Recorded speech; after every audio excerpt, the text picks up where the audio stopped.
Hi guys, it's Hinda. Welcome to Cooking Fantasies. In today's video, with Valentine's Day coming and so much love in the air, we're going to be making these beautiful geometric chocolate hearts. You guys were so many to watch and like the cake secrets video, and I want to thank you so much for your nice comments and your likes.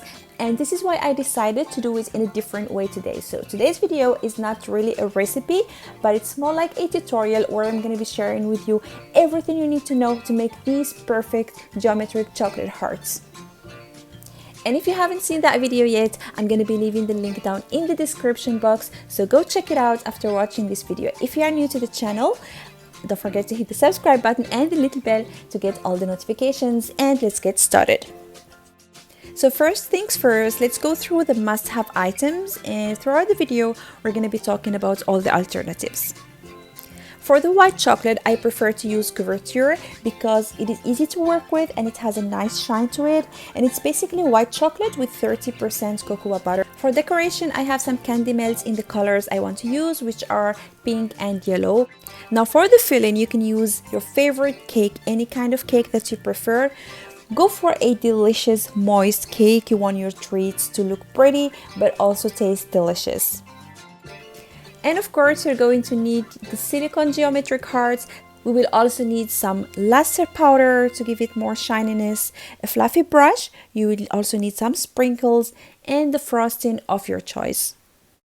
I'm gonna start by melting my white chocolate, and you want to do this either on a hot water bath or carefully in a microwave with 30 seconds intervals. And I'm going to do the same thing with my candy melts. I'm going to melt them in the microwave with 30 seconds intervals. To get a nice marbling effect, I'm going to be drizzling some candy melts or colored chocolate on my heart just randomly, as you see, before I add in the white chocolate. And then I'm going to freeze them for 1 to 2 minutes because I want these color to set before I add in the white chocolate. As you see, my couverture chocolate is nicely melted and it's very smooth, and I'm going to be using the back of a small spoon to add it to the molds. Of course, you can use a brush if you prefer to. You can use the pouring method, which means filling your hearts with chocolate and then flipping the mold so all the extra chocolate or the excess will drip out. But I really prefer using the back of a spoon because I'm really sure that I'm getting all the little details. And what I like to do is keep turning the molds around. This avoid having a thick layer of white chocolate on the bottom. It haven't set yet, so it's still melted. It's going to be sinking to the bottom of your mold even if you place it in the freezer. Just take your time, make sure to get to all the little corners, and don't worry about it too much because we're still going to be adding a second layer of chocolate. As soon as all my molds are filled with chocolate, I'm going to place them in the freezer for about 5 minutes for the chocolate to set before I take them out and repeat the same thing. I'm going to be covering them again with another layer of melted white chocolate to make sure that we have a smooth finish and I didn't miss any spots. After applying the second layer of the white chocolate, which sets quite faster because we already have a frozen chocolate and it's already cold, we're going to place it again in the freezer, this time for at least 15 minutes because we want them to be hard enough as we don't want them to break. And meanwhile, let's prepare the filling. I'm using a delicious vanilla cake that I have. It's very moist, it's very delicious, so I'm going to be using that, to which I'm going to add some chopped smarties to give it more crunch. You can chop any kind of candy that you like or even add chocolate chips. So I have crumbled my cake and I'm going to be adding some cream cheese because I really like the flavor of cream cheese with vanilla cake and the white chocolate.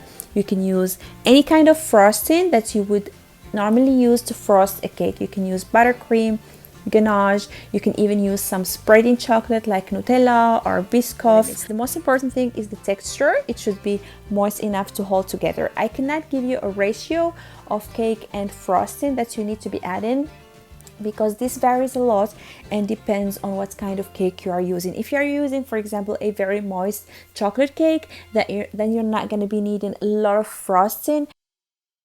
And you want to start filling the hearts as soon as you take them out of the freezer. You want the chocolate to be still frozen you want to put a little bit pressure to make sure that they are nicely and evenly full, but you don't want to press too much. If you press too much, the chocolate is going to break.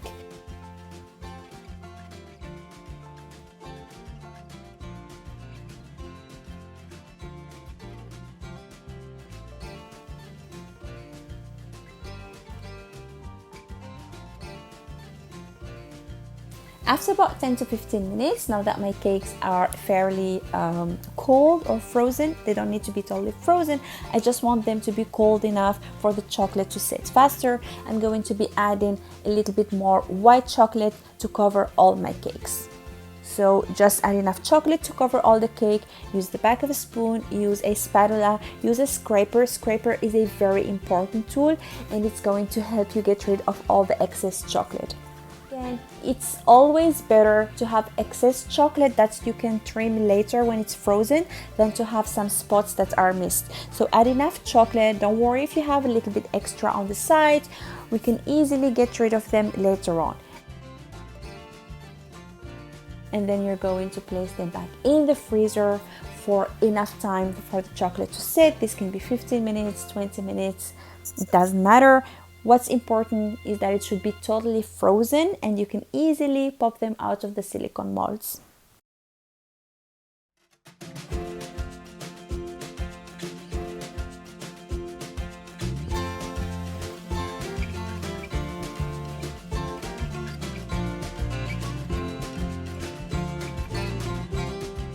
My favorite way of decorating these geometric chocolate hearts is to use last step powder. I cannot recommend a brand because you people watch from all parts of the world and you have different brands in different countries, but I'm going to be leaving a link down in the description box just to see which one I used. And you're going to need a fluffy makeup brush that should be clean but dry. This is very important. It is also important that you lasso brush your hearts as soon as you take them out of the mold. If you leave them for a longer time in the fridge before you do this, they're going to condensate and have a little tiny driplets of water on the top, and it's going to kind of ruin the look. You will not have a very nice, smooth, luster, shiny look. Dip your brush in the lasso powder directly and then simply brush your hearts, covering all the sides until you achieve the look you're happy with. It is as simple as that.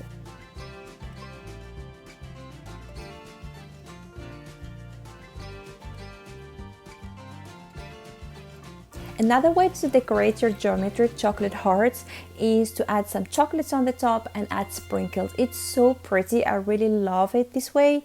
And the most important thing you must know is that you must do one heart at a time, because as soon as you add the melted chocolate, it's going to set right away because the chocolates are frozen, remember? And it's going to set really fast. So as soon as you pipe the melted chocolate, go ahead and add your sprinkles. And you can totally use the same technique and method to make your chocolate hearts with milk chocolate or dark chocolate.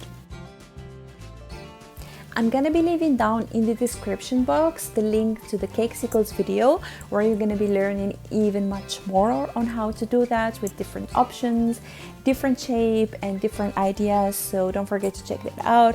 I'm also going to be leaving a link to the products I used, especially the last powder if you like that. And I thank you for watching. I hope you enjoyed the video. I hope I answered to all the questions you might have on how to make the perfect chocolate hearts, and I wish you guys a happy Valentine's Day. I thank you for watching. I hope you enjoyed the video. If you did, please give it a thumbs up.